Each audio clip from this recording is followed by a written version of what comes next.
Believers about Armageddon. Christians, Muslims, Jews all preach that the final days will be marked by chaos, violence, and destruction beyond imagining.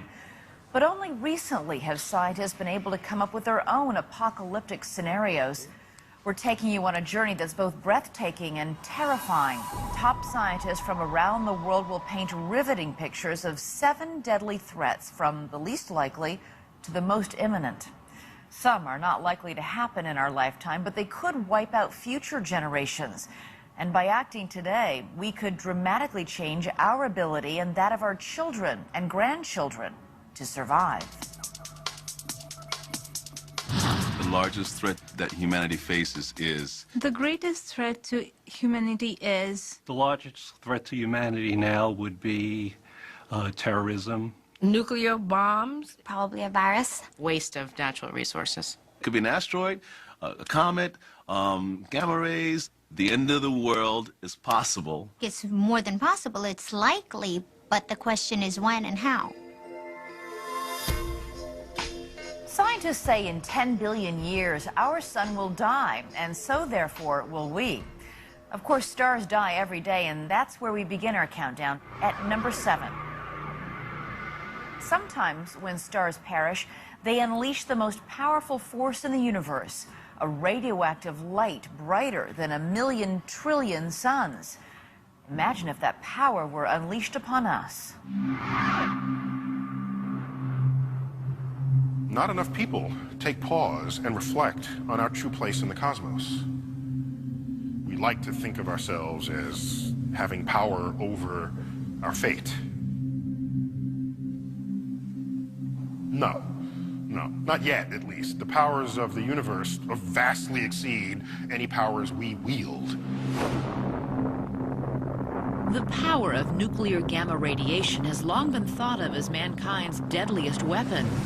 But in the early 1970s, American scientists discovered that the power was not man's alone. While searching for evidence of Soviet nuclear testing, NASA's spy satellites began sending back readings of abnormally high radiation, far greater than any bomb the U.S. had ever seen. Scientists immediately tried to pinpoint where on the planet the blasts were originating. But to their astonishment, they found that these bursts of gamma rays were not coming from the Earth, but were coming from space. Completely unexpected. Scientists trained their satellites on the cosmos and started searching for the source of what they now call gamma ray bursts.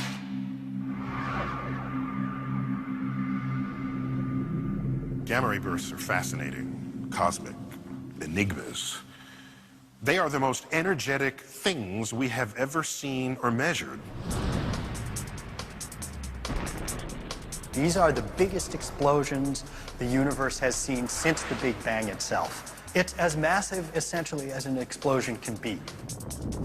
Gamma ray bursts occur in a few milliseconds to several hundreds of seconds, and during that time, the energy they put out is actually more energy than the whole universe in the same period of time. A gamma ray burst is the final collapse of a star.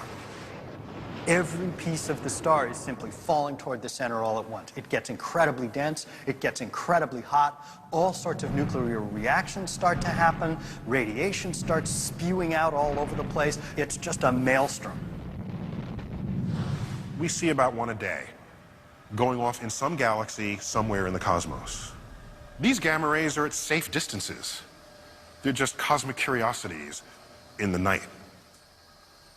But suppose a gamma ray burst happened nearby, in our own galaxy. I don't want to be around for that day.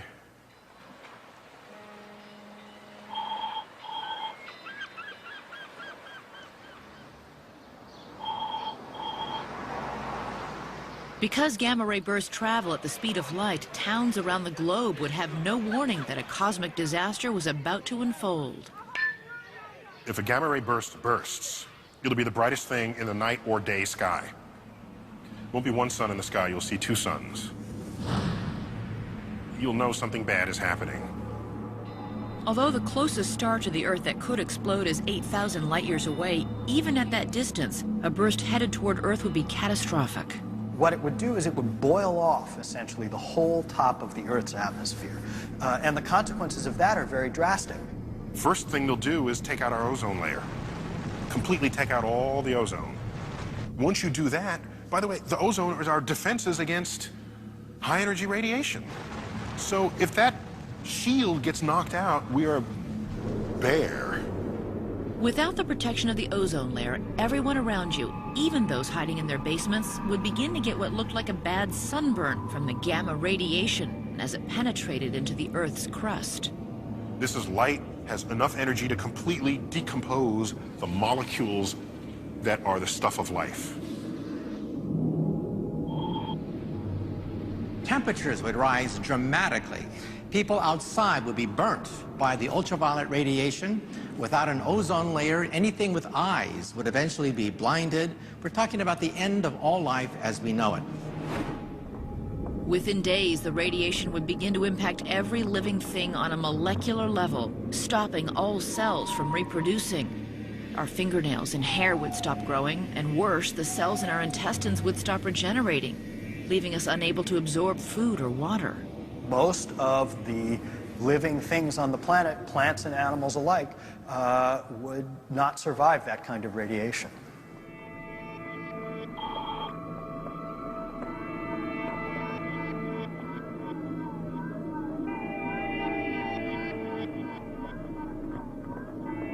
After 1 month, almost all life would be gone from the face of the Earth. However, the remnants of our civilization, the buildings, cars, street lamps, would remain intact. If any life survives a nearby explosion of a gamma ray burst, it would be the microbes that live deep under Earth's surface. There's some hope that life on Earth will continue, but bacteria will rule the world.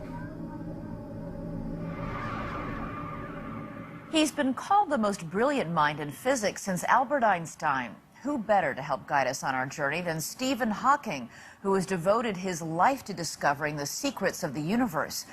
Professor Hawking suffers from Lou Gehrig's disease. He cannot speak. The only way he can communicate is by blinking his eyes, and that takes a while, so we sent him our questions last week, and we can hear his answers now with the help of a computer-generated voice. Professor Hawking, first of all, thank you so much for taking the time to answer these questions. It's really been interesting to get your feedback. The universe, as you know, is a vast and powerful place with forces we're only now beginning to understand. Some of them, like gamma ray bursts, though extremely unlikely, are still capable of destroying our entire planet as well as us. What do these phenomena tell us about humanity's place in the universe? Events like a nearby cosmic ray burst would be devastating to life on Earth, but they are so far, so the chance of them occurring in the near future is very low. The Earth is in much more danger from human action than from natural disasters. Now we move from the brilliant light of gamma ray bursts to the heart of darkness, the second deadly force created when a star dies. It's a cosmic vacuum cleaner sucking in anything that crosses its path. Could that be us?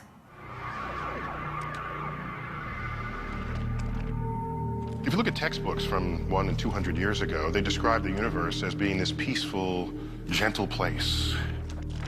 We have come to learn that the universe has no shortage of ways it can kill us. One of the cosmos's deadliest threats is invisible, travels thousands of miles an hour, and devours everything in its path, a black hole. Voracious is one of the best terms to use in describing a black hole. Anything that comes within their gravitational grip will fall in and will be consumed and turned into more black hole. You shoot a nuclear weapon right into a black hole, and it wouldn't even notice. It would be smaller than a pinprick compared to the enormous gravitational pull of the black hole itself. Scientists first discovered black holes in the 1970s, and since then have found tens of thousands of them scattered across the universe. Like a gamma ray burst, they're the death throes of a massive star, but with very different results. Stars, as we come to know and love them, are these balls of gas that are neither shrinking nor expanding. They're in balance. Gravity wants to make them smaller, but the heat created by fusion in the core prevents that from happening. But what happens if the nuclear fuel runs out in the center? Then the star begins to cool. And when it cools, it no longer has the ability to sustain itself against the gravity. And the gravity wins and collapses the star. When a star that was millions of miles across compresses itself down to the size of a single atom, it creates a massive gravitational pull. The gravity is so strong that no matter your speed, if you try to ascend from this zone, its gravity will pull you right back in. Not only will you not escape, light can't escape. Its gravity is that strong. Initially, scientists thought we had nothing to fear because black holes were stationary. Then in the year 2000, all hell broke loose. At that point, we had conclusive evidence that there are wandering black holes, nomads, renegades, right next to us in our own backyard of the galaxy. But luckily, so far, none of them seem to be heading our way. It would be a bad day for the solar system if we got visited by a black hole. A contest between a black hole and the Earth, Earth would just lose. It's that simple. If a black hole did wander into our cosmic neighborhood, the first indication would be subtle changes in the night sky. The first thing you notice is that the orbits of the outer planets are a little disturbed by the existence of this black hole. Then they would become more disturbed and more disturbed. Let's imagine that it's coming in at, say, 20 or 30 or 40 kilometers per second, about the velocity with which stars move through the Milky Way. Then it's going to take a few decades to move across the solar system. So we'd have, 20, 30, maybe 100 years warning, something like that, that we had a serious problem. Within days of discovering the black hole, scientists would be able to tell us when and how we were going to die. Because the black hole would wreak havoc across the solar system, there would be no escape. It would be very much like seeing a predator come in to your village and not being able to do anything. As the black hole got closer to Earth, its gravity would begin to cause dramatic changes on the planet. The tidal effects on Earth are going to be extreme. The tides on Earth are not going to be feet high or tens of feet high, but they're going to be miles high. And so the oceans will wash over the continents, and that probably would do in most people on Earth. If there were survivors, they would be huddled on the remaining patches of high ground. The psychological effects on everyone would be pretty bad. You know that it was over, that basically our existence on Earth as we knew it was over. In the planet's final years, the black hole would begin to affect the Earth's orbit, causing winter's temperatures to plummet and summers to be unbearably hot.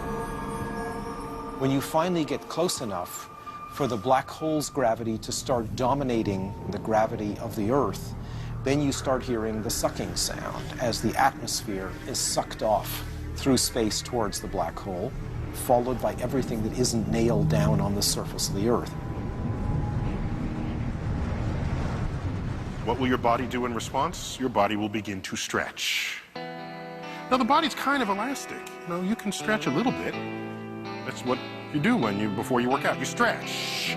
So it might even feel good at first. But then the difference in force of gravity will continue to grow. And there'll be a point where it will become decidedly uncomfortable for you. Your feet would be ripped off of your body, followed by your legs, torso, etc. You're 1 piece, 2 pieces, 4 pieces, 8 pieces, 16, 32, 64, and you bifurcate your way all the way down to the singularity.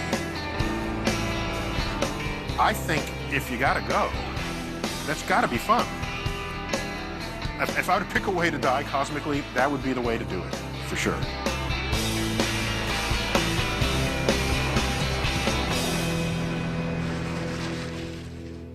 If I knew that the world was going to come to an end, I would travel all over the world. Swim in the ocean, spend more time with the grandchildren. I'll probably cry a lot, party like there's no tomorrow.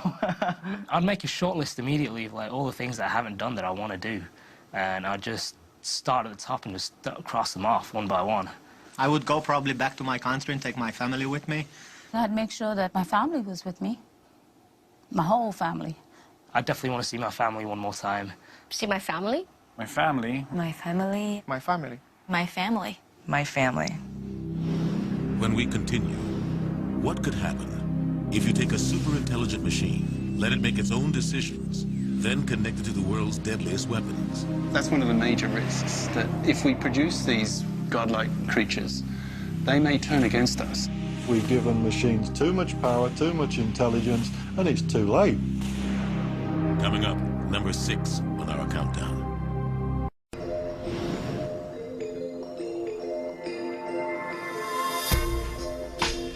We live in a world where science fiction is becoming real life all the time. When many of us were growing up, computer chips and cell phones lived only in the imaginations of writers and scientists.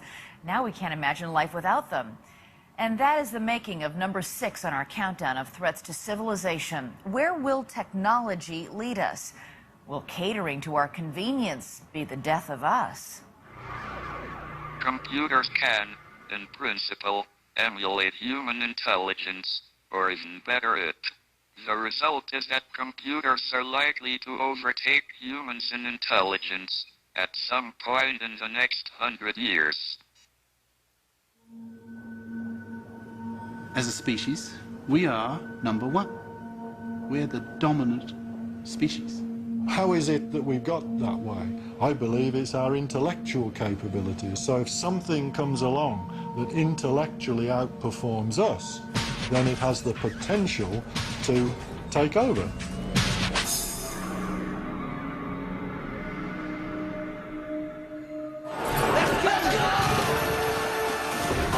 Man versus machine. It is a battle that's been a staple in popular culture for all of modern times. The idea sells a lot of movie tickets, but could machines really outsmart humans? To most, it sounds like a joke. My God! They've already mastered stairs! In a very real sense, they are stairmasters! But some of the top scientists in the field of artificial intelligence aren't laughing. They say that massively intelligent machines could actually threaten humanity. Will it be possible for humanity to build, to create creatures, machines that are so powerful, so intelligent, that there's a genuine risk they could wipe us out? Yes, definitely. But so far, massively intelligent machines don't exist.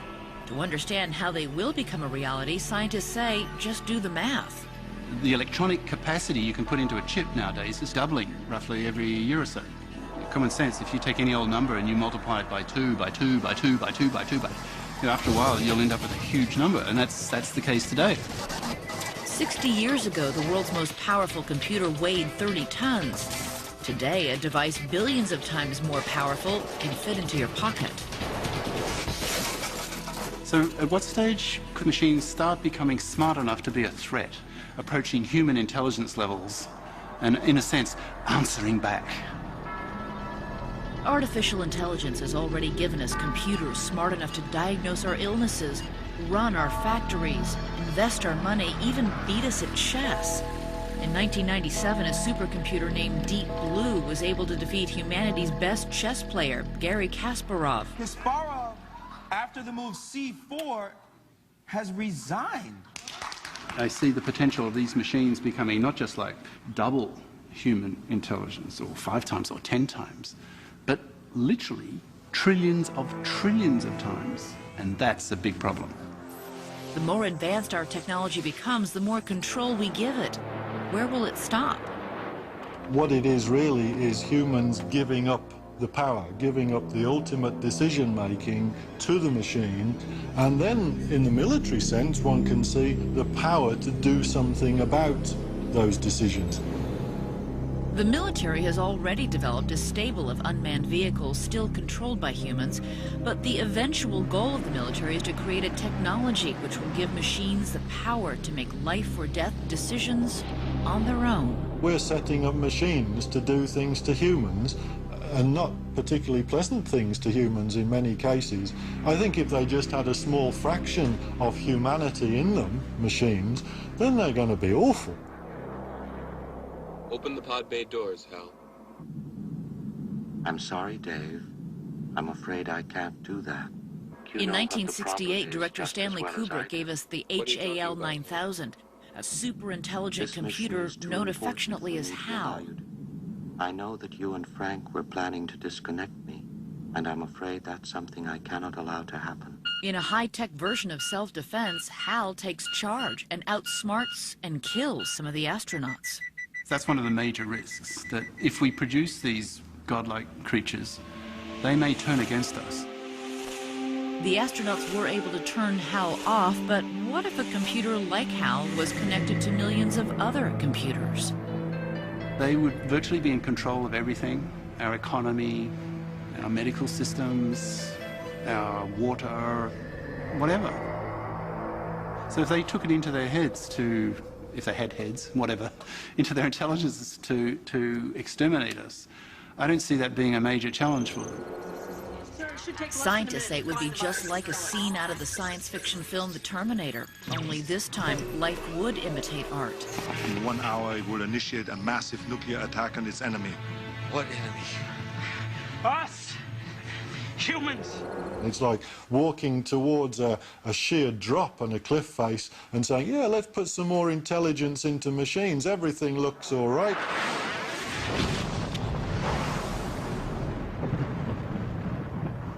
And in the end, we just fall off the cliff. We've given machines too much power, too much intelligence, and it's too late. Coming up, underneath Yellowstone National Park, there is a force that has the power to plunge the world into darkness. That's an event of I guess, what you'd call biblical proportions. There'd be men's hearts failing for fear. I think it'd be sheer panic. Global harvest failure, global famine. It would be every man for himself. Next, a number 5 threat on our countdown.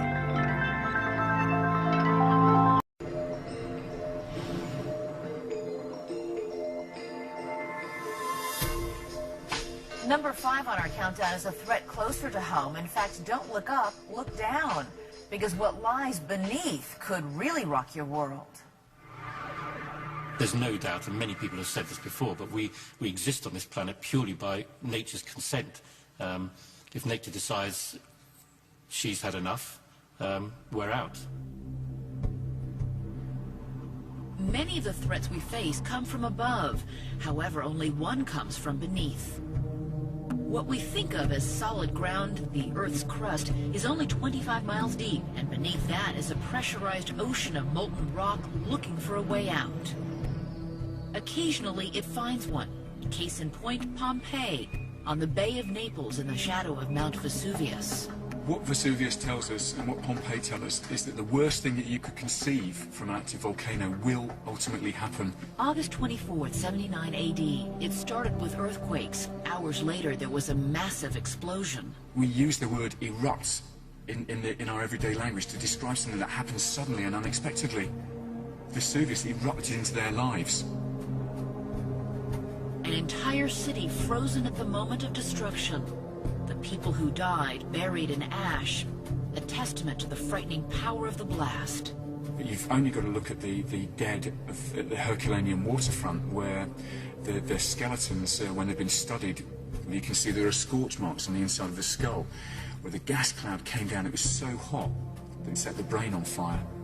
And the gases then had to break out from the skull to be released. That's the power locally of something like that, and that's tiny compared to the most modest supervolcanic eruption.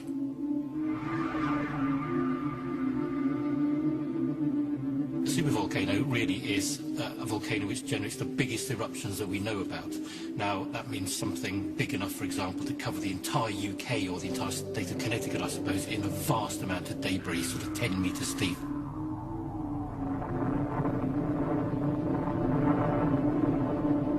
Mount St. Helens looked spectacular Krakatoa looked devastating. Killed around about 60 people, destroyed about 600 square kilometers or so of forest with this lateral blast, as we call it. The whole north side of the volcano came out. So it looked like a huge eruption. A super eruption is at least 1,000 times bigger than that. Unlike regular volcanoes, supervolcanoes are massive canyons called calderas, making them so big they're hard to find. Although scientists estimate there could be as many as 40 scattered around the globe, they don't know for sure. What they can tell us, if one erupts, it has the power to push humanity to the brink of extinction.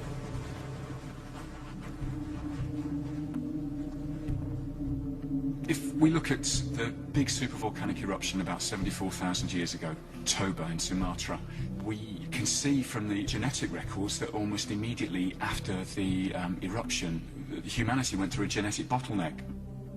According to DNA and fossil records around the time Toba erupted, the human population dropped by at least 90%. Scientists theorize that this near extinction was caused when the ash from Toba blocked out the sun and killed almost all of the world's plant life.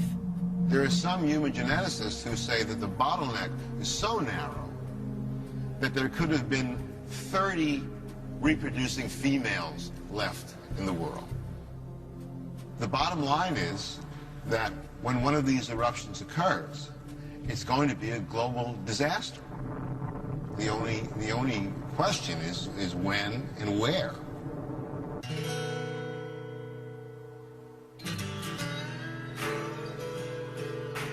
Rapid City, South Dakota, a peaceful town on the edge of the Great Plains. When authorities here think about catastrophes, they certainly don't think about volcanoes. As far as disasters go, we have large forest fires, blizzards, small amount of flooding on a small scale. Few here realize that just over 400 miles away under Yellowstone National Park in Wyoming, there's an underground lake of lava that has the potential to make Rapid City look like Pompeii. Yellowstone is a supervolcano. There's a giant magma chamber underneath Yellowstone. It's erupted in the past, and an eruption, we think, of Yellowstone is overdue. There's no reason why Yellowstone shouldn't experience another super eruption in my lifetime. Absolutely not. The chances in any one year are very, very small, but there is no reason why that can't happen. Yellowstone experiences a super eruption about once every 600,000 years. The last one was over 630,000 years ago, and when it went off, the prairie that today is Rapid City was buried under 8 feet of ash. A volcano that can carry that much ash and put 4, 6, 8 feet even of ash down upon us. I mean, that's an event of, I guess, what you'd call biblical proportions, and I don't know how you would prepare for something like that.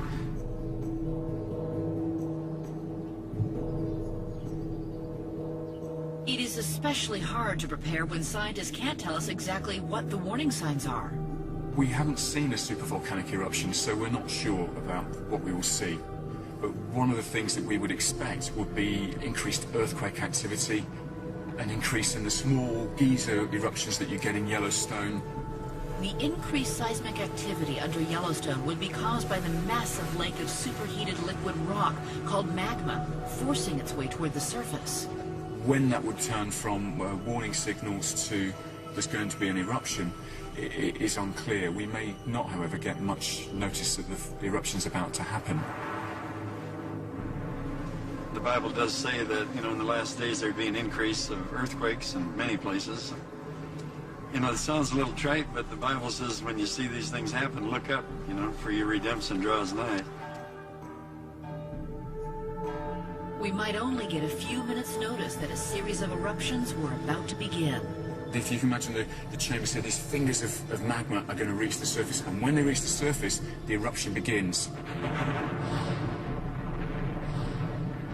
One can imagine that rather than there being one spot around Yellowstone, you may get half a dozen of these, or a dozen or more, erupting around the caldera.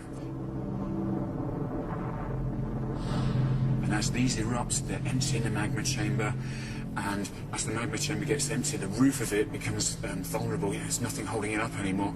And then that collapses into the magma chamber, and then the magma chamber is open to the outside wall. So all of a sudden, all this pressure is released, and that's when the whole thing injects itself into the stratosphere. That's when it really goes.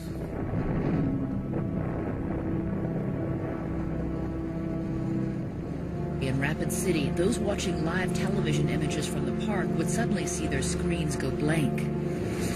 These eruptions are so big that you couldn't really see them because you couldn't be close enough to the volcano and watching it and survive. You could watch it from satellite. You could see the volcano erupt, and you can see the ash cloud begin to spread. The explosion would incinerate everything within a 100-mile radius and send a massive cloud of poisonous ash racing across the plains. It would take less than half an hour to cover all of Wyoming and cross into South Dakota. It is 5 hours to get across the state of South Dakota. So I'm not sure you could ever really outrun it. You would have to try to keep people inside. No, you'd really just try to store up. Definitely there'd be panic. There'd be men's hearts failing for fear, for what's coming on the earth. For emergency personnel in Rapid City, there'd be only one thing they could do as they watched the cloud engulf their town. Say a prayer and hope for the best. You're not going anywhere, unless you can walk fast. Once the cloud hit, evacuation would be impossible. The drifts of ash would be over 8 feet deep and heavier than snow. The ash would be so thick that it would clog all internal combustion engines, stranding rescuers. A scenario that puts us where we can't reach the people. I mean, that's the ultimate nightmare for somebody in my position. The answer I don't like giving is people are going to go without our assistance. Almost immediately, anyone outside would be suffocated by the cloud of toxic sulfuric ash. Unfortunately, if you breathe in enough of the ash, they will mix with the fluids in your lung and form a nice cement. So you're drowning in an acid bath of cement. It's a really sort of unpleasant thing to imagine, isn't it? People inside would discover that their houses provided little protection. If you're in any building which isn't very, very well constructed, then the amount of ash accumulating could cause the roofs to collapse, and you would die as a result of building collapse. Those who managed to survive would have nowhere to turn. Within a week, the ash would have immobilized the entire country. If the super eruption happens at Yellowstone, you're looking certainly at the United States beginning to fall apart. You have 2/3 of the country covered in ash. That ash is washed into the river systems. It turns to mud. It clogs the rivers. You have massive flooding right the way across the Midwest. Planes could not fly, trucks couldn't drive. There'd be no way to deliver food to the millions whose supplies were running out. I think there'd be sheer panic. I think you'd see looting like you would in big city riots. It would be every man for himself, to be honest. It would be dog eat dog. It would be what you would expect to find in a post-apocalyptic situation. Within weeks, temperatures would begin to plummet as the sulfuric gas created by the eruption spread all the way around the globe. Gradually, the skies would become more and more overcast worldwide. This veil of sulfur gas, which would spread out across the planet, would start to become very, very effective at cutting out solar radiation. Then you would start to see temperatures falling as this effect of solar radiation being blocked out really began to hit home. The entire planet would be plunged into an ice age that would last for years. It would be extremely difficult to grow crops, and we would face something like a global harvest failure, global famine. Within months, people across the globe would begin to die of starvation. You'd probably run out of supplies. Then you just try to make people comfortable, and you just have to be at peace. We can only do so much with what we have, so it would be a sad story. If the experts are right, a year after the eruption, the only survivors would be those people who had banded together and figured out a way to grow food in this new world. We'll have to go back 200 years to where we actually cooperate, and our focus will be entirely local. because it's only local resources that we're going to be able to exploit with any reliability for maybe a generation. I can't see any situation where the human race is wiped out. There are just too many of us. So we will get through it, I'm sure. But I'm not quite sure what our civilization will be like when we come out the other side.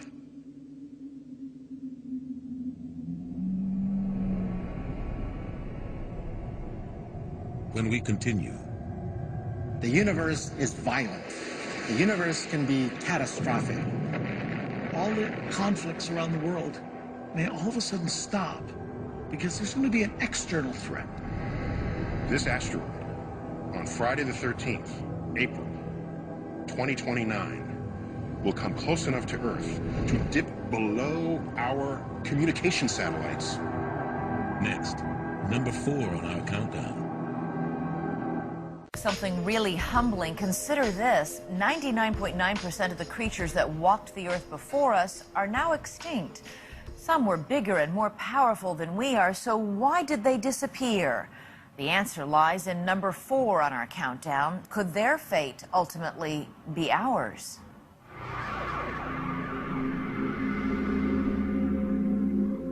When I look up at night and I see a quiet sky, all I could think of is that it's a shooting gallery with wayward asteroids that have us in their sights. Asteroids are chunks of rock believed to be the debris left over from the birth of the planets. They can be as small as a grain of sand or as large as the state of Texas. I'm not worried about the black hole crumbling Earth. I'm not even worried about the gamma ray burst. I'm worried about the next asteroid.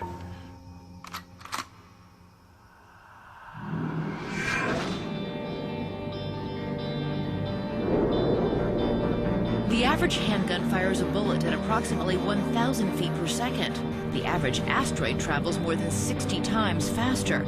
And when a large enough one of these cosmic cannonballs hits a planet, the effects are catastrophic. Look at the moon.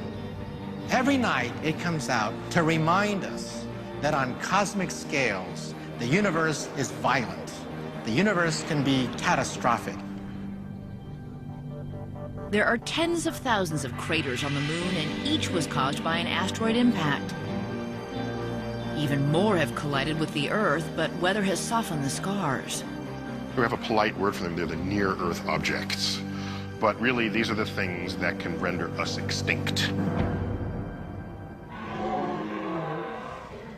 The last species to witness a giant asteroid collision didn't live to tell about it.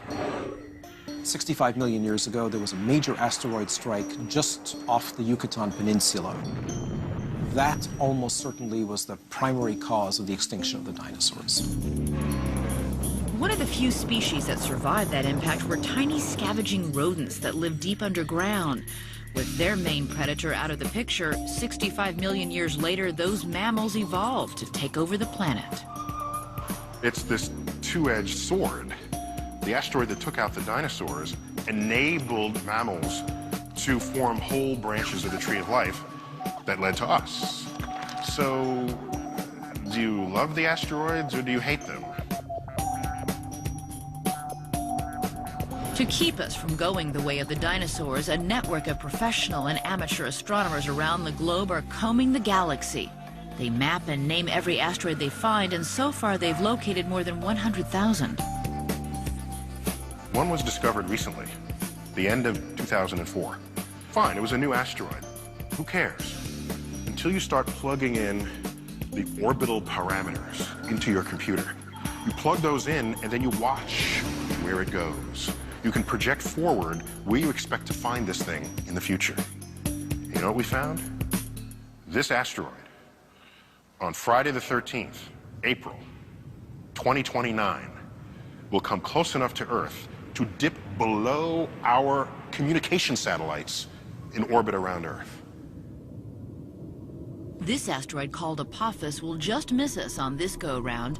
However, depending on how the Earth's gravity affects its orbit, we may not be so lucky when it returns 7 years later.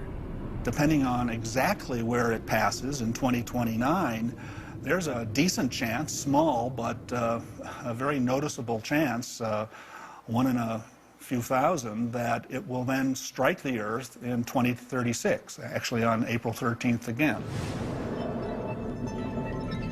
If Apophis does hit the Earth in 2036, the effect would be devastating. It would create a tsunami hundreds of feet high that could race across the ocean at supersonic speeds.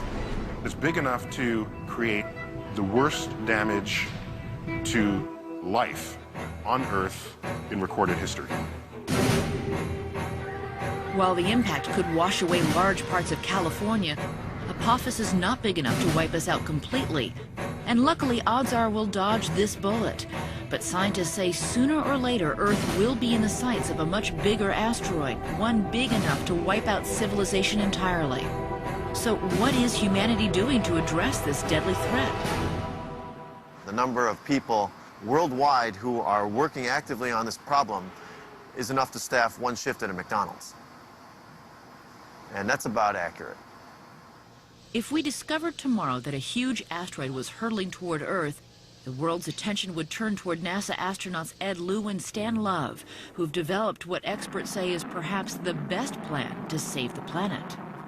And here's something that we have a chance to not just control, but prevent. The asteroid will miss the planet, no damage done whatsoever, if we can do this properly. Regardless of what we see at the movies, the one thing we don't want to do is blow the thing up. All that would do is transform one big asteroid into thousands of smaller ones that could cause even more damage. Instead, these NASA astronauts say that with enough advance warning and a big enough ship, they could fly millions of miles into space, rendezvous with the asteroid, and use the ship's gravity to nudge it slightly off its deadly course. The tiny gravitational pull between the asteroid and the spacecraft will be enough to pull an asteroid onto a new orbit so that 10 years later the asteroid misses the Earth rather than hitting it. That's the theory anyway, but it's still just a theory. There is no spacecraft yet, not even a blueprint. If we can put their plan into action, perhaps it will save humanity. If they fail, scientists would know decades in advance the moment of impact, leaving each of us to live with the knowledge of the exact day our world was going to come to an end.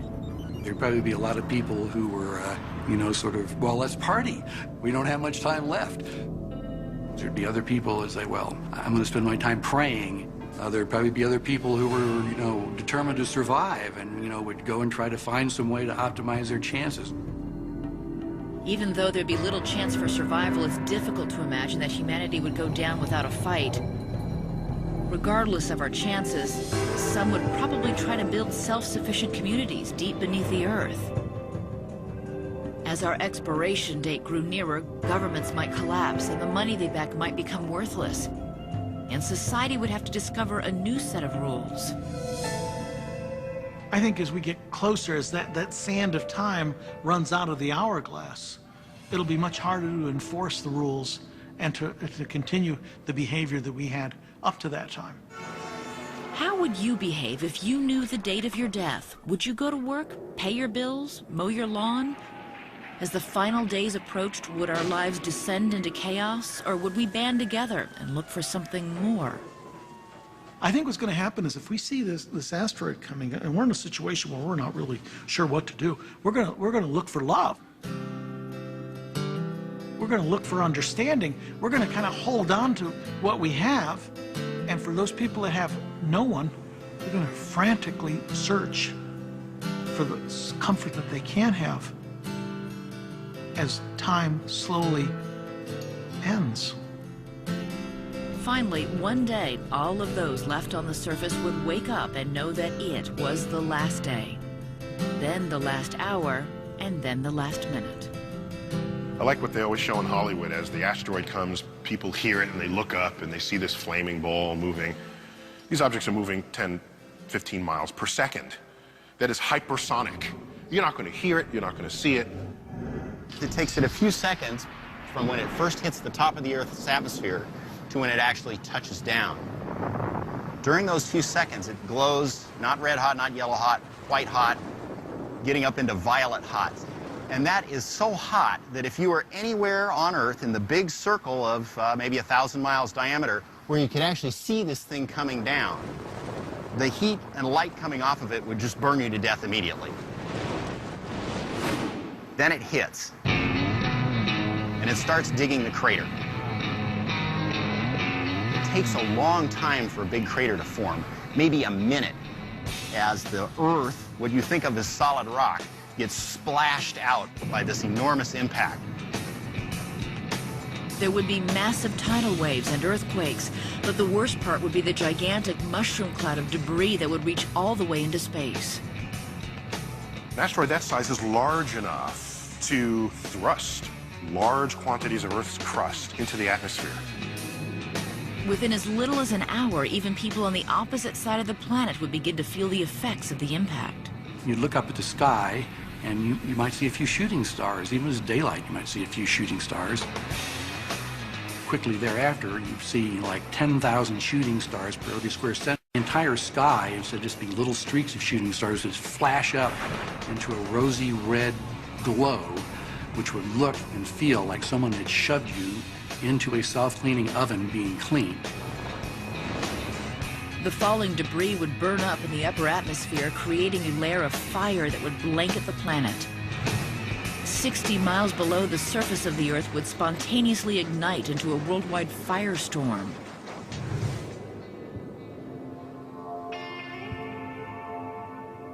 If there were any survivors, they would emerge to find the planet pitch black, enveloped by a thick layer of ash in the atmosphere. After several months, it started to become possible to see again. So you'd go outside and, you know, what you would see is an environment totally denuded of all vegetation and everything flammable. It looked like a very alien, desert-like environment. The sulfuric ash from the firestorm would drop the ocean's pH level to that of battery acid, turning most of the Earth into an uninhabitable wasteland. Finally, after several thousand years, the carbon dioxide returns to normal, the ocean's pH, as the acidity of the oceans has returned to normal, and now we have a planet that can again kind of support life. And while there are some creatures in existence today that may survive to see this new world, the most powerful, humans, would have likely vanished. This is what happened to the dinosaurs, and the consequence is that only the little insignificant shrew-like creatures, which were the ancestors of the mammals, survived at all. And we don't know which kinds of creatures crawling around amongst us are likely to survive the next such event, but it probably won't be us.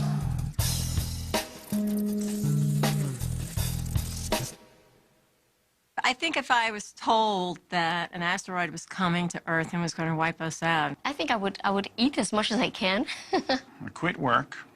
I would be on my knees every day praying to God. I would see every Broadway show. I'd love to drive Ferrari once. I would spend all my money. I would call up Hugh Hefner and try and get into the Playboy Mansion. I'm gonna risk sounding selfish, but I'd really like to experience what it'd be like to have a child. I'd like to have a kid. I'd want to have kids right away. Well, considering I've had 3 children back to back, I'd probably have a margarita. Next, when we harnessed the power of the sun, it was perhaps our greatest achievement. But can we control what we created? There's several ways a nuclear war could start.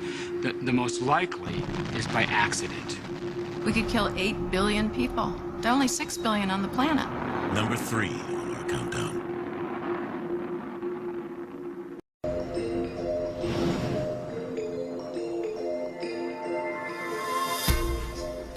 It is sobering to think that nature can turn on us at any time, but in fact, we are our own worst enemy.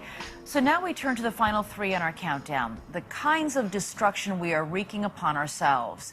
First, we grew up fearing that nuclear war between the superpowers would annihilate us all. Today, that threat is far from eliminated.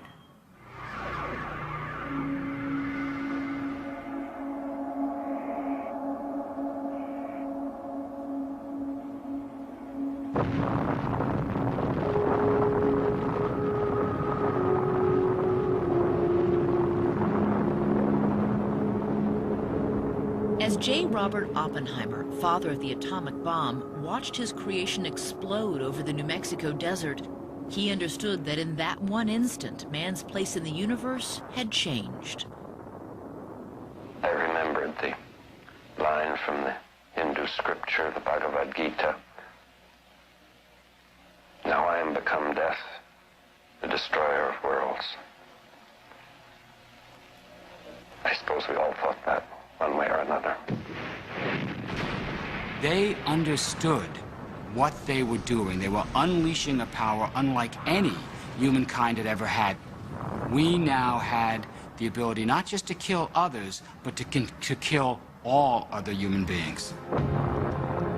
Man now possessed a power that until then had only been found in the heart of a star. We were literally taking a piece of the sun and duplicating it on Earth. The power that gives energy to all of the universe, we now had understood and replicated. It's an amazing achievement, but it carried with it tremendous danger, and that is the paradox. Can we control what we've created?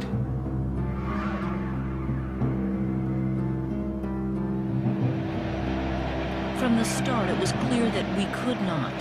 In the 1950s, the Soviets and the United States built over 20,000 nuclear weapons. By the 1960s, the threat envisioned by Oppenheimer had become a reality.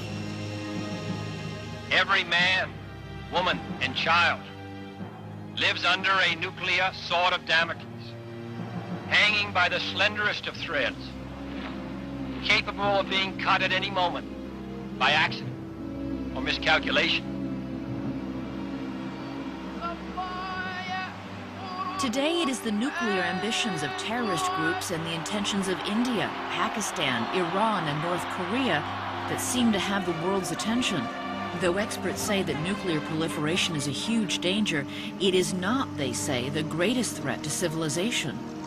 Those are not the countries that I would worry about. Those are not the systems I would worry about. They're not the weapons I would worry about. I think the elephant in the room is still the fact that Russia and the U.S. have not stood down from their Cold War launch readiness. The Russians and the U.S. still have thousands of weapons, many of them ready to launch within 15 minutes or less. This is enough to destroy both countries and, in fact, the world. The number of weapons we have is the equivalent of 80,000 Hiroshima bombs. The bomb on Hiroshima killed 100,000 people, and we've got 80,000 of those. We could kill 8 billion people. There are only 6 billion on the planet. In a world where Russia and the U.S. are at peace, what could set off a nuclear exchange? There's several ways a nuclear war could start within the next decade or so. The most likely is by accident. A side misinterprets the actions of the other, thinks they've launched a nuclear attack, and they respond in kind. The U.S., like Russia, does not have a functioning missile defense system. So if U.S. radar picked up an incoming rocket, we would have only 15 minutes to decide how to respond. The government has run simulations about what might happen under these circumstances. We've run a lot of exercises on what happens if U.S. forces see an incoming missile. But we've never actually experienced that. In all likelihood, it would go as drilled. The incoming missile would be seen, the president would be notified, and would order a retaliatory strike. Then, all hell could break loose. But once they see our missiles going over to strike them, they're likely to send theirs over towards us. Experts say an exchange of just 20 missiles has the potential to transform the planet. You set off a large number of nuclear explosions, you were going to put in the atmosphere enough debris to block off the sun's light. This would last for years. Only 100 megatons is enough to set off a conflagration, firestorms, soot going into the atmosphere that would destroy civilization and perhaps humanity as we know it. This so-called nuclear winter would feel very much like the aftermath of a supervolcanic eruption or a massive asteroid impact.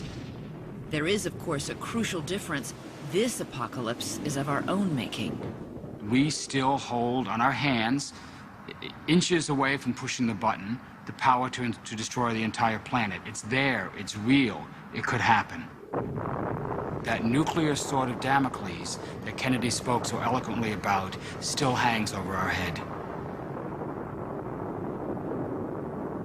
There is a possibility that the human race could go extinct, but it is not inevitable. Even after the end of the Cold War, there are still enough nuclear weapons stockpiled to kill us all several times over. Up to now, aggression has been an attribute with definite survival advantages. Now, however, it may destroy us all by nuclear or biological war if we cannot control our instinct by our reason. I think the human race could go extinct. I don't think so. I'd like to think not. It's definitely a possibility. I believe that that's not going to happen. The world is just like everything else. It will come to an end. The Romans destroyed themselves. The Greeks destroyed themselves.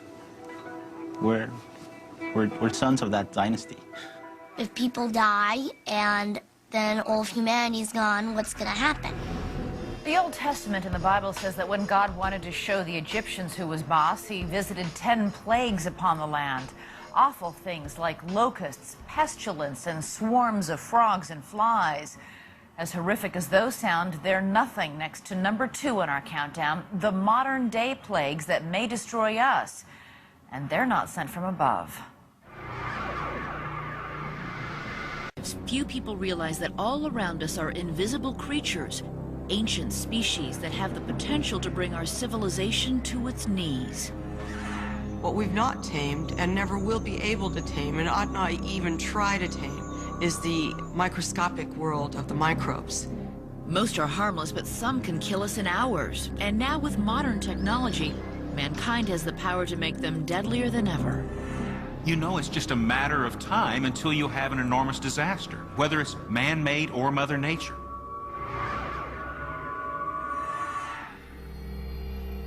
The World Health Organization predicts millions could die. 11 flu outbreaks in birds just in the last month. If left unchallenged, this virus could become the first pandemic of the 21st century. The H5N1 strain of avian flu has been causing a worldwide panic. But why are health officials so frightened? For the answer, experts say you only have to look back 90 years. In 1918, we had one of the greatest pandemics ever to hit Homo sapiens. It wiped out perhaps 40 million people. More than that died from World War I. The flu hit some cities so hard the dead bodies overflowed from the morgues. Caskets were lined up in the streets. We had little caskets for the little babies that stretched for 4 and 5 blocks. This global tragedy was caused by a flu that killed less than 3% of the people who caught it. Experts say the current avian flu could be many times more lethal, and that it has the potential to be the deadliest pandemic mankind has ever seen. And even if we dodge this bullet, another deadly disease will surely emerge. In fact, experts say we are overdue. Pandemics are like earthquakes, hurricanes, and tsunamis. They occur. There have been 10 of them in the last 300 years. We know we're going to have more in the future. One of which just might be capable of being a true, massive, catastrophic pandemic that circulates the world and takes out very considerable percentage of the global population. But as lethal as Mother Nature can be, today man can be much more deadly. See, Mother Nature can be terribly harsh. And H5N1, pandemic flu, could just be extraordinarily devastating to our society. However, from my military background, I would probably still say the one that scares me the most is man-made, because it's a thinking enemy. We have used germs as weapons for centuries. In the 1300s, Mongol armies catapulted plague-infected corpses over the enemy's city walls. In the 1700s, the British gave smallpox-infected blankets to Native American tribes. And then by the Cold War, we were able to take germs to a whole new level. They wanted agents which would kill more people, which would kill people easier, which would have severe symptoms and so on. Sergei Popov headed genetic engineering projects in the former Soviet Union's bioweapons program. He says it is possible to take smallpox, one of the greatest natural killers, and engineer it to be the ultimate weapon. A typical smallpox kills 30% of infected people. The re-engineered smallpox would differ from this. I believe it would kill 100% of people. The revolution in biotechnology has made germ engineering cheaper and easier than ever. There are now tens of thousands of people with the expertise needed to build a new virus, and the number grows by the thousands each year. What's more, the instructions and the formulas are available on the internet. We lived for many decades under the threat of nuclear annihilation. Fortunately, there were a very limited number of people who had their finger on the button. The question then becomes, what happens when you give that button to everyone on the planet? I think it's probably fair to say that the button will get pressed. You might ask, who would want to do such a thing?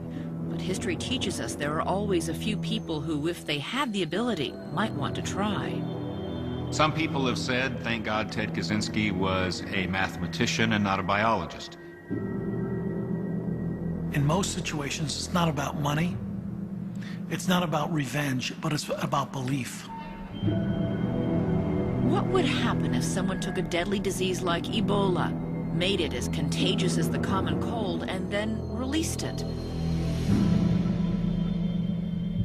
Somewhere out there in a secret lab, a highly trained individual bent on destruction could be plotting mass murder on a global scale. Let's say you're a very sophisticated genetic engineer who, for whatever reason, thinks that it's morally justifiable, or that even that there's a mandate for you to create a superbug, and you decide you want something that has the hemorrhagic capacity of Ebola to make people bleed out, is as infectious to human beings as a common cold, and you set out with that as your mission, and you create such an organism. If a contagious germ like this could be made, then how would you spread it? No crop dusters or tainted food would be needed. It could start with just one infected person and be set loose, simply with a sneeze. The best way to move a disease is probably an infected person incubating something. You don't have to worry about breaking the vial. They would select places where a lot of people move through. Subway systems, airports. Whether it was a deadly flu or a man-made killer germ, once it gets out in today's world, it would be practically impossible to stop. The infection would start in a single place, one village, one town, or one city. We will pick that up probably in the first days. There are some who believe we can stop it there by moving certain drugs in. We have this incubation period for pathogens that can go from 3 days to 3 weeks before you have symptoms. Much of your society is going to be infected before you ever know it. With air travel and transport, it'll be around the globe within days or weeks. As news broke that people were dying of an incurable infectious disease, many government leaders might close their borders and international travel might grind to a halt. All of this would be very much in our face, on the news, in the newspaper. First is going to be mass panic. People getting on the telephones, calling people to find out if there's anyone selling any kind of pill, any kind of gas mask. And with no way to stop the spread of infection, it would be in our backyard in days. Now imagine it's Kansas City, and you're comfortably in your home in Chicago, watching it on TV and thinking, it's coming. It's going to be here in Chicago. If you knew an incurable deadly disease was spreading in your neighborhood, how would you survive? Would you go to the supermarket for food, ride the subway, or take the bus? How would you react if a person near you began to cough? You're going to be constantly bombarded with the thought, I might die, I might get infected, and that person that just passed me might be the one. The gut-wrenching challenge of holding a child in your arms who's dying of something for which there is no help would be overwhelmingly difficult. Hospitals would be overrun with the dying and the dead, and hopes would surely turn to scientists who would be racing to find a cure. Right now, it can take 6 months to make a vaccine, if one can be made at all. By then, billions could already be dead. We might get the solution eventually, but not fast enough. Yet whether it's a lethal new influenza or a man-made synthetic disease, modern medicine will still be our best hope for survival. The biotechnical revolution is without question a dual-edged sword. We're going to see enormous advances in biotechnology in the next decade. The unfortunate side is, to virtually all of that biotechnology, there's a dark side. Most of the threats we face come from the progress we have made in science and technology. The number is likely to increase in the future with the development of new technologies and new ways things can go wrong. Although the chance of a disaster to planet Earth in a given year may be quite low, it adds up over time and becomes a near certainty in the next 1,000 or 10,000 years. Coming up, the #1 threat to life on Earth. Cosmic calamities, terrestrial terrors, and microscopic menaces. Now it's time to face the #1 threat, and it's not the stuff of science fiction. It's happening as we speak. There's widespread scientific agreement that this is the most immediate threat to life as we know it. Meet the enemy.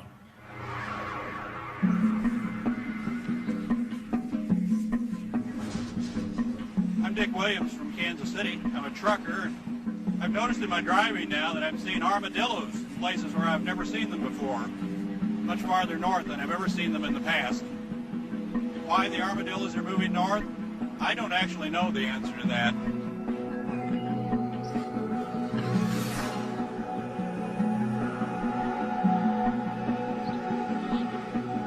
My name is Barbara Levine. I'm a retired elementary school teacher. Well, this was the plant that meant the most to me. This Japanese anemone was always very important to me because I knew that as soon as that bloomed, it was time to pack up and get ready to start teaching again. And now here it is, the middle of July, and it's blooming. I don't understand it. I know that something is not quite right. Around the country, people are noticing subtle changes in their backyards, slight variances in the natural world that have climate experts concerned.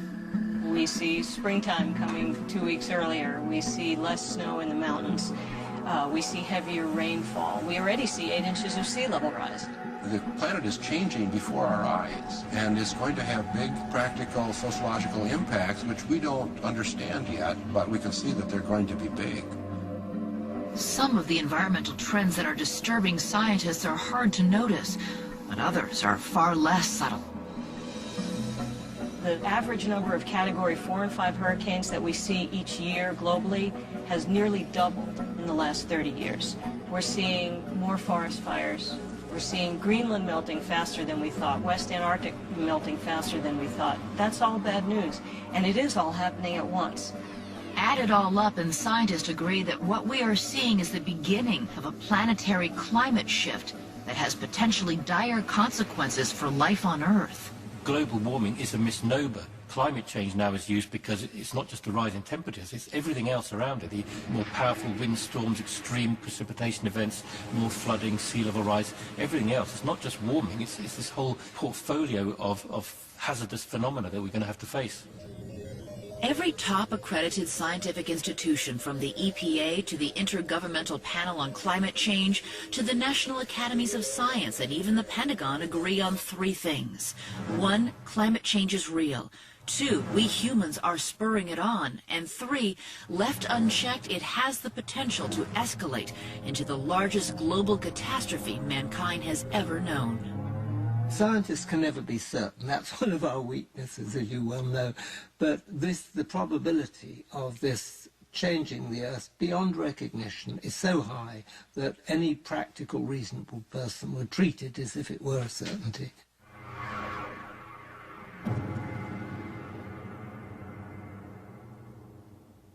I think this threat of human-induced global warming is largely manufactured. I don't think it is real.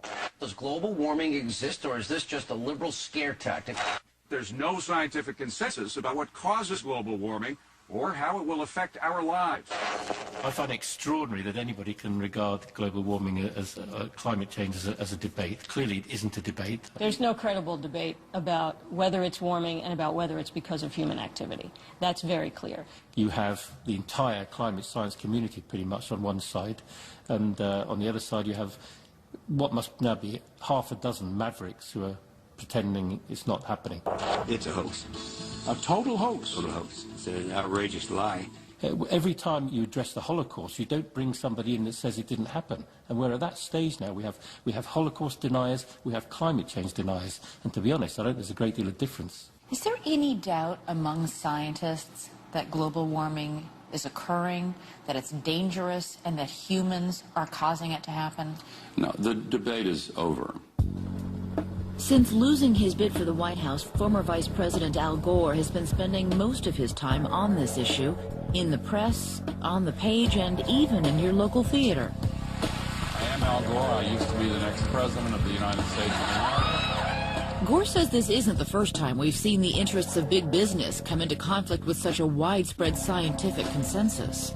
The illusion of a debate has been purchased with millions of dollars a year spent by a few of the largest and least responsible polluters who want to fool and confuse the American people. Do you believe nicotine is not addictive? I believe nicotine is not addictive. I believe that nicotine is not addictive. I believe that nicotine is not addictive. It's exactly the same thing that the tobacco companies did after the Surgeon General's report provided an end to the debate over smoking and health, and yet for decades they were able to purchase these quasi-scientists who would say things for money. Well, can you say that you don't believe or there is no conclusive proof that cigarettes are harmful? I would say that. Today, everyone knows that cigarettes are highly addictive and can cause cancer, but many believe the cause of global warming has been obscured by a disinformation campaign waged by some of the big coal and oil companies. However, it is no secret among scientists what is responsible: a gas in our atmosphere known as carbon dioxide. But what's so bad about CO2?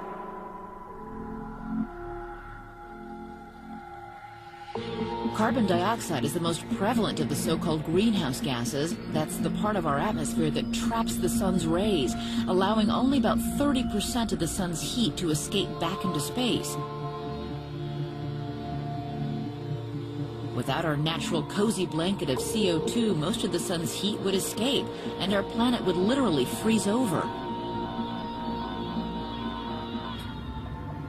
On the other hand, if you added too much carbon dioxide, the atmosphere would absorb more and more heat until the Earth began to resemble Venus. Average temperature 900 degrees Fahrenheit.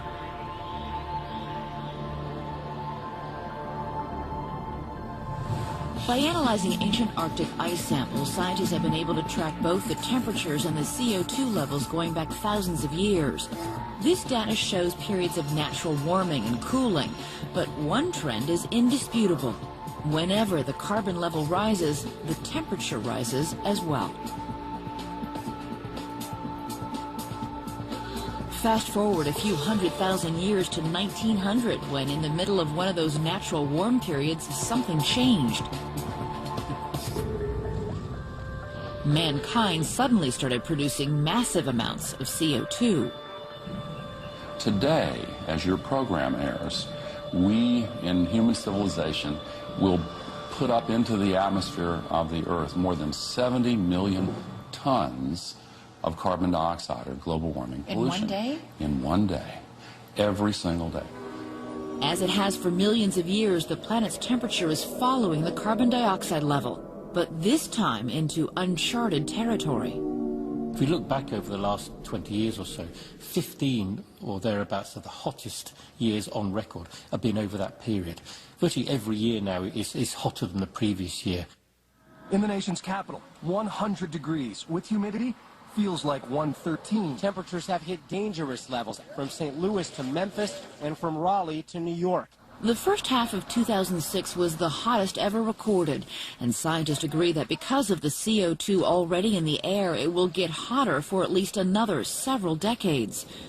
While that's very bad for us, it will be devastating for creatures like the penguin and the polar bear, whose habitat is literally melting away beneath their feet. We're wiping out, because of our polluting activities, vast numbers of species, even before they've been discovered.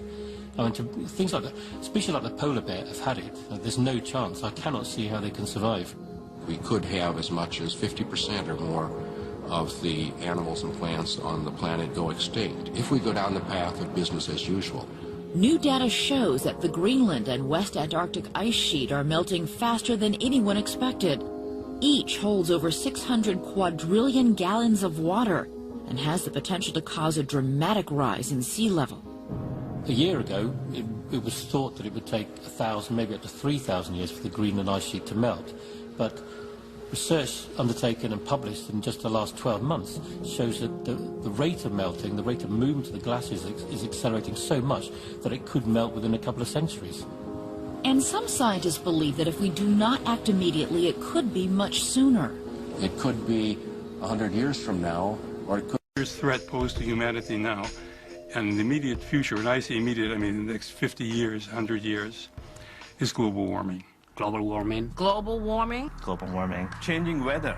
1 week is really cold, the other week is really warm. Floods in places where they haven't experienced floods. 94 degrees in March. I mean, what more do we need to see before we actually start thinking about it in more concrete terms? What has to happen before people say, hey, it's happening now, we better do something? We're supposed to be good stewards of what we've got, and I don't think we have been. There's no stopping what we're doing to the planet. The human race might blow it. Humanity might not act in time. And we'll have to say we did it to ourselves. In the winter of 2005, scientists made a frightening discovery. Increasing global temperatures were causing the Greenland ice sheet to melt at an alarming rate. With the help of satellite sensors, scientists saw that the glaciers had softened to the point that they risked a sudden collapse. If that happens, it would cause a catastrophic rise in sea level. If we continue on business as usual, it will be this century, and very possibly before the middle of the century. You mentioned the sea level would rise 20 feet alone if Greenland melted. How does that affect the world? Well, that kind of an increase would inundate most of South Florida, most of South Louisiana, parts of Manhattan. In the low countries of Europe, like the Netherlands and Belgium, they would be almost completely covered. In China, 250 million people would be underwater, almost the entire nation of Bangladesh. It's even been speculated that if the sea level rise occurred fast enough, some major cities might have to be abandoned, like for instance London, because it's too complex and too expensive to build the seawalls as high as are necessary. Are you going to build a wall 25 meters high around Florida? I don't think so. You're talking about hundreds of millions of refugees. I mean, that's huge. I mean, I think it's impossible to imagine a strain It is. on the system quite that big. It really is. We have seen what happened when 100,000 people were displaced from New Orleans and the Gulf Coast communities. And it's difficult to imagine a couple of 100 million.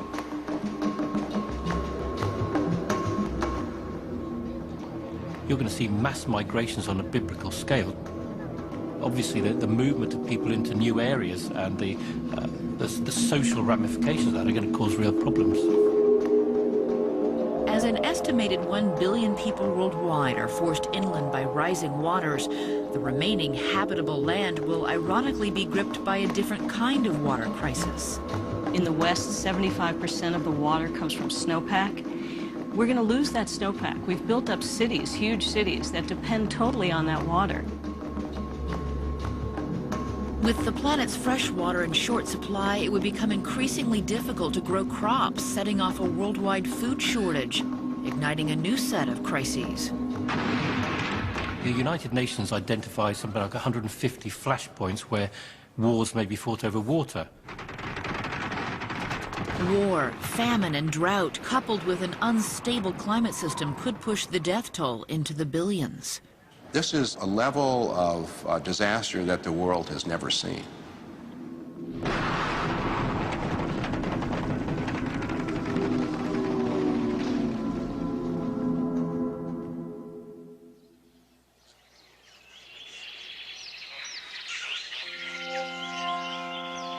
The future is by and large in our hands. We can choose between a modest warming and a radical warming.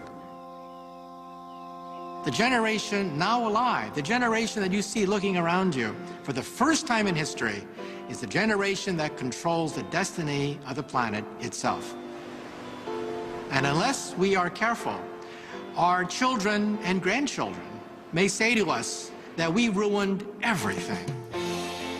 I think the greatest tragedy in the universe would be to realize that we have enough intellect and enough technology to save ourselves from a killer asteroid, but not enough intellect to save us from ourselves. If we're smart enough to go to the moon, if we're smart enough to build the internet, we really ought to be smart enough to stop global warming. Reducing carbon dioxide output is not rocket science. The technology needed for cleaner engines, efficient power, and sustainable development exists on the shelf today. We're driving cars that get 20 miles to the gallon. They could be getting 80. That could save 3/4 of the oil we use in our cars.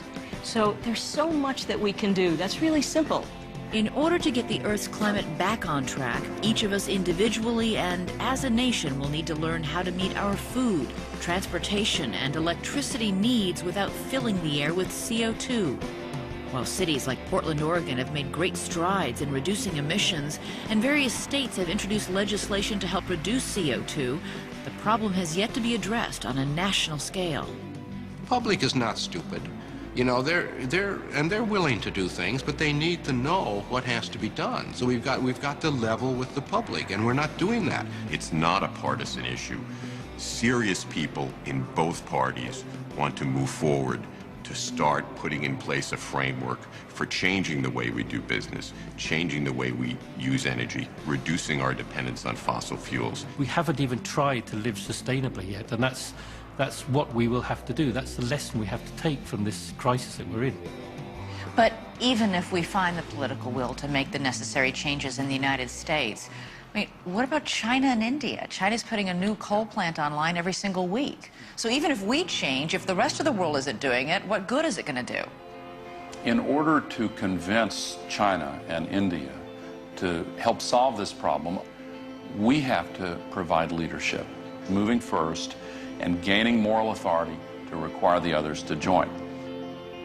It's obviously not going to be easy, but I think it is possible.